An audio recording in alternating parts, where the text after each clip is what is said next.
अच्छा, तो स्टार्ट करते हैं प्रोसीजर। राइट, आज की क्लास का जो टॉपिक है वो है प्रोसीजर। सबसे पहले तो हम ये देखेंगे प्रोसीजर होता क्या है। राइट, तो गौर से सुने पहले। राइट, और इसको प्रैक्टिकली भी हम देखेंगे। ठीक है, सो सबसे पहले तो प्रोसीजर होता क्या है। ठीक है, प्रोसीजर ये होता है बच्चे, पहले मैं आपको डेफिनेशन इसकी लिखवा देता हूँ। ठीक है, प्रोसीजर प्रोसीजर प्रोसीजर ये होता है बच्चे, set of instructions, set of instructions given a name to perform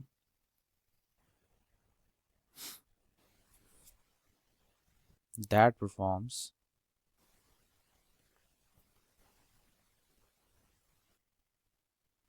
a specific task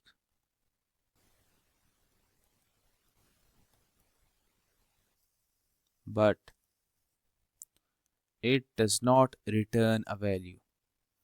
ठीक है, ये वैल्यू रिटर्न नहीं करता, इसका मतलब क्या है। राइट, ये भी अभी आपको क्लियर हो जाएगा। ठीक है, इस लाइन का कि it does not return a value, इसका असल मतलब आपको तब समझ आएगा जब हम फंक्शन पढ़ेंगे। ठीक है, अभी के लिए तो सिर्फ आप डेफिनेशन देखें। राइट, इसमें से कुछ चीज़ें तो अभी आपको समझ आ जाएंगी। राइट, कुछ चीज़ें जब हम फंक्शन पढ़ेंगे तब जाके आपको समझ आएंगी। ठीक है, तो स्टार्ट करते हैं। पहले मैं आपको छोटा सा एक कोड लिख के दिखाता हूँ पाइथन के अंदर। ठीक है, एक्चुअली हमने करना तो सूडो कोड ही है, लेकिन आपको एक छोटा सा कोड पाइथन में लिख के दिखाता हूँ ताकि आपको एक आइडिया डेवलप हो कि प्रोसीजर होता क्या है। राइट, देखें, सपोज करें मैं कहता हूँ कि x इज इक्वल टू 3 है and y equals to 9। Right, and z equals to x plus Y. ठीक है, और मैं प्रिंट कर देता हूँ z को। सही है, मुझे बताएं मेरे पास आउटपुट में क्या आएगा। मैं इसको रन करूंगा तो 12। राइट, ये रन किया, मेरे पास ये 12 आ गया। तो क्या ये सेट ऑफ इंस्ट्रक्शंस हैं कि नहीं। राइट, ये सेट ऑफ इंस्ट्रक्शंस हैं और ये कोई ना कोई टास्क परफॉर्म कर रहे हैं एडिशन का। ठीक है, मैं क्या करता हूँ, इन चारों लाइंस को ना एक नाम दे देता हूँ। ठीक है, मैं कह देता हूँ डिफाइन ऐड। ठीक है, इनको क्या नाम दे दिया, एक नाम दे दिया इन सबको ऐड का, और ये इसके अंदर डाल दिया मैंने। ठीक है, अब ये जो मैंने आपके सामने बनाया है ये एक प्रोसीजर है। क्या है, ये एक प्रोसीजर है। उस प्रोसीजर का नाम क्या है, ऐड। राइट, यही थे ना डेफिनेशन कि set of instructions given a name. ठीक है, यही था जो भी आपको लिखवाया है। अच्छा, अब मैं इसको रन करूंगा तो आउटपुट में क्या आएगा, सेम आना चाहिए, 12 आना चाहिए। लेकिन देखते हैं क्या होता है, कुछ भी नहीं आ रहा, कुछ भी नहीं आ रहा। उसकी वजह ये है कि जब भी आप प्रोसीजर बनाते हैं तो वो एग्जीक्यूट तब तक नहीं होता जब तक आप उसे कॉल नहीं करते। तो प्रोसीजर को कॉल करने के लिए प्रोसीजर का नाम लिखना पड़ता है। ठीक है, तो आप यहाँ पे लिखेंगे ऐड, तो अब प्रोसीजर कॉल होगा। ठीक है, ये देखें अब 12 आ रहा है। आप 2 दफ़ा ऐड लिखें तो प्रोसीजर 2 दफ़ा कॉल होगा। ठीक है, 2 दफ़ा 12 लिखा आ जाएगा। आप इसको 3 दफ़ा लिखें, 3 दफ़ा कॉल हो जाएगा, 3 दफ़ा 12 लिखा आ जाएगा। लेकिन ये जो कोड है, क्या ये कोई एक बहुत अच्छा कोड माना जाएगा। मतलब ऐसे समझें कि मैंने रादर देन 9 and 3 मैं खुद से कुछ 2 नंबर्स चाहता हूँ कि मैं इस ऐड प्रोसीजर को सेंड करूँ, वो उन 2 नंबर्स को ऐड करे। कुछ प्री डिफाइंड नंबर्स को वो ऐड ना करना शुरू कर दे, मेरे सेंड किए हुए नंबर्स को ऐड करे। तो मैं क्या करूँगा, मैं ये करूँगा कि मैं ऐड को भेज देता हूँ ना, पहले इसको यहाँ से रिमूव कर देता हूँ, इन दोनों को मैं ऐड को भेज देता हूँ 2 नंबर्स, एक 3 और एक 9। ठीक है, अब ये 2 नंबर्स मैंने बच्चे यहाँ पे भेजे हैं तो यहाँ पे रिसीव भी करने पड़ेंगे कि नहीं, यहाँ पे रिसीव करने पड़ेंगे। यहाँ पे मैं लिख दूंगा x या फिर a, b। राइट, तो जब ये ऐड का प्रोसीजर कॉल होगा तो 3 किस वेरिएबल में स्टोर हो जाएगा, a में, और 9 किस वेरिएबल में स्टोर हो जाएगा, b में। राइट, मतलब ये कॉल करेगा ना 3, 9। ठीक है, तो वो a b में रिस्पेक्टिवली स्टोर हो जाएंगे। अच्छा, अब इस एक्स वाई को उड़ा देता हूँ यहाँ से मैं, और z is equal to a plus B कर देता हूँ। अब क्या होगा, अब होगा ये कि जब मैं ऐड को कॉल करूँगा, ऐड प्रोसीजर को, तो ये दो वैल्यूज मैंने दी ना 3 और 9, ठीक है, तो 3 चली जाएगी किसमें, ए में, 9 चली जाएगी बी में, तो 9 प्लस 3 क्या हो जाएगा, 12।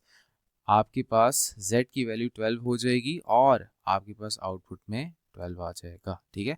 रन करके देखते हैं, ठीक है। आप इसको दोबारा कॉल कर सकते हैं with new pair of values 9,9, right. तो अब दो वैल्यूज गई हैं, अब इसको रन करेंगे तो आपके पास क्या आ जाएगा, 18 आ जाएगा, राइट। तो आप इसको मल्टीपल टाइम्स कॉल कर सकते हैं with different set of values, ठीक है। तो ये एक प्रोसीजर बनाया मैंने। हम्म।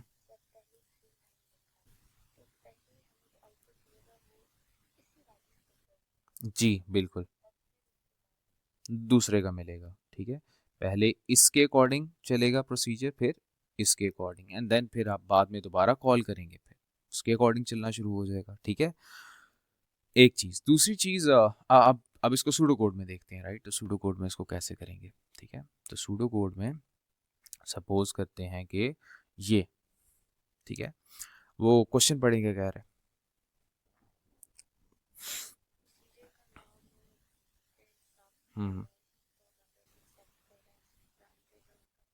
डिस्प्ले कर है। तो अब सूडो कोड के अंदर प्रोसीजर कैसे बनाया जाता है, राइट। तो आप क्या लिखोगे, सबसे पहले आप लिखोगे प्रोसीजर, प्रोसीजर, राइट, और फिर प्रोसीजर का नाम विच इज प्रिंट, प्रिंट सम। अब इस प्रोसीजर के अंदर ये यहाँ पे जो दो वैल्यूज, जैसे मैंने अभी आपको यहाँ पे ये लिखवाए थे ना, ये ए और बी, राइट, इनको हम पैरामीटर्स कहते हैं, क्या कहते हैं इनको, पैरामीटर्स, ठीक है। तो यहाँ पे आपके पास वो कह रहा है कितने पैरामीटर ये एक्सेप्ट कर रहा है, दो पैरामीटर्स एक्सेप्ट कर रहा है, ठीक है।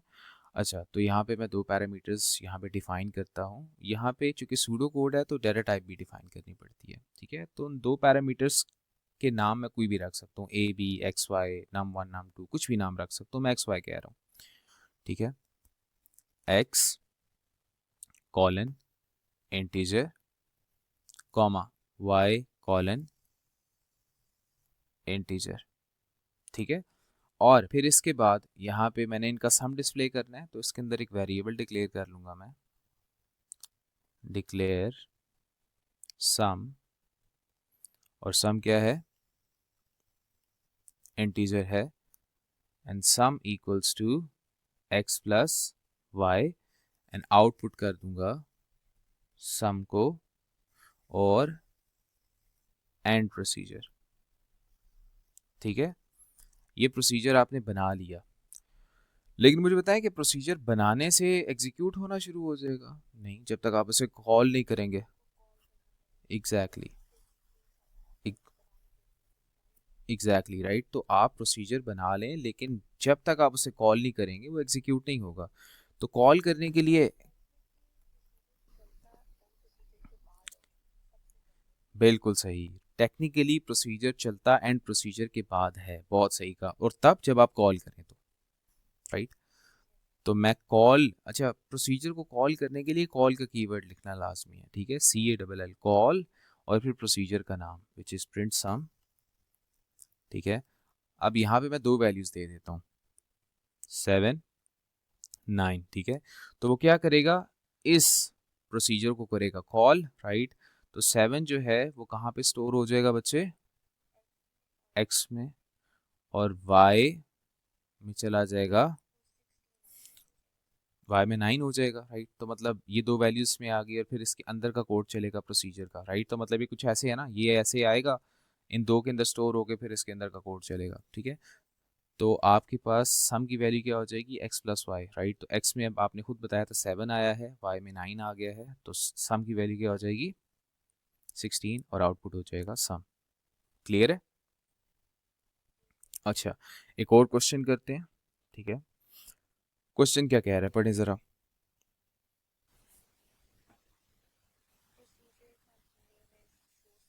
हम्म, ठीक है, तो बताएं, हेल्प करें मेरी ज़रा, मैं कैसे लिखूंगा इस प्रोसीजर को। प्रोसीजर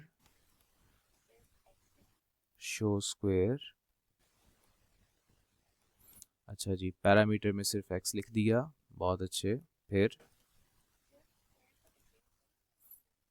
देखते हैं ना, देखते हैं राइट। अब उसके अंदर अब वो क्या कह रहा है, आपने क्या करना है, डिस्प्ले करना है स्क्वायर। आप डायरेक्टली भी कर सकते हैं, सिंपली आप कह दें इसके अंदर आउटपुट x या x पावर 2 राइट, और एंड प्रोसीजर।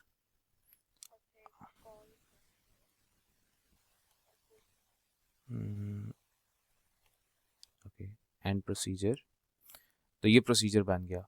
ठीक है, अब उसने नहीं कहा मुझे कॉल करने का, वैसे करना चाहे कर सकते हैं, लेकिन क्वेश्चन में उसने मुझे कहा है, कहीं पे लिखा हुआ है,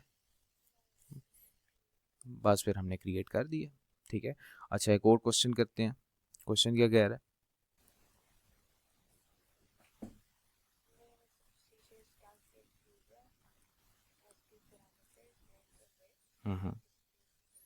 ठीक है,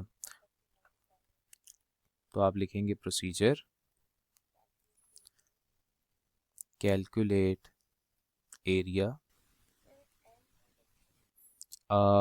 पैरामीटर्स के नाम उसने डिफाइन कर दिया ना क्वेश्चन में, लेंथ एंड विड्थ। ठीक है, तो हम यही यूज़ कर लेंगे, लेंथ, और डेटा टाइप उसने नहीं बताई, मैं रियल लिख देता हूँ। ठीक है, रियल में हो सकता है, और विड्थ भी किस में लिख दिया, रियल में। ठीक है, और आपने एरिया डिस्प्ले करना है। ठीक है, तो मैं एक वेरिएबल डिक्लेयर कर देता हूँ एरिया, डायरेक्टली भी कर सकते हैं आप। ठीक है, बस मुझे शौक है नई नई चीज़ें इंट्रोड्यूस करने का, थोड़ा सा क्लीन कोड लिखने का। ठीक है, ओसीडी है मुझे। ठीक है, सो डिक्लेयर एरिया रियल। अच्छा, तो area equals to length into width. ठीक है, और आउटपुट कर देंगे क्या, एरिया। सही है, एंड प्रोसीजर, एंड प्रोसीजर, बस सिंपल राइट, बन गया। तो आसान है बच्चे, चीज़ें इतनी मुश्किल नहीं है, बस थोड़ा सा फोकस करेंगे तो हो जाएंगी। ठीक है, कोई क्वेश्चन बच्चे आज की क्लास में? तो ये था प्रोसीजर राइट, होपफुली आपको समझ आया होगा। ठीक है, so that's it for today's class. मिलते हैं ड्रैगन बॉल जी के नेक्स्ट एपिसोड में, अपना ख्याल रखिएगा। अल्लाह हाफिज़।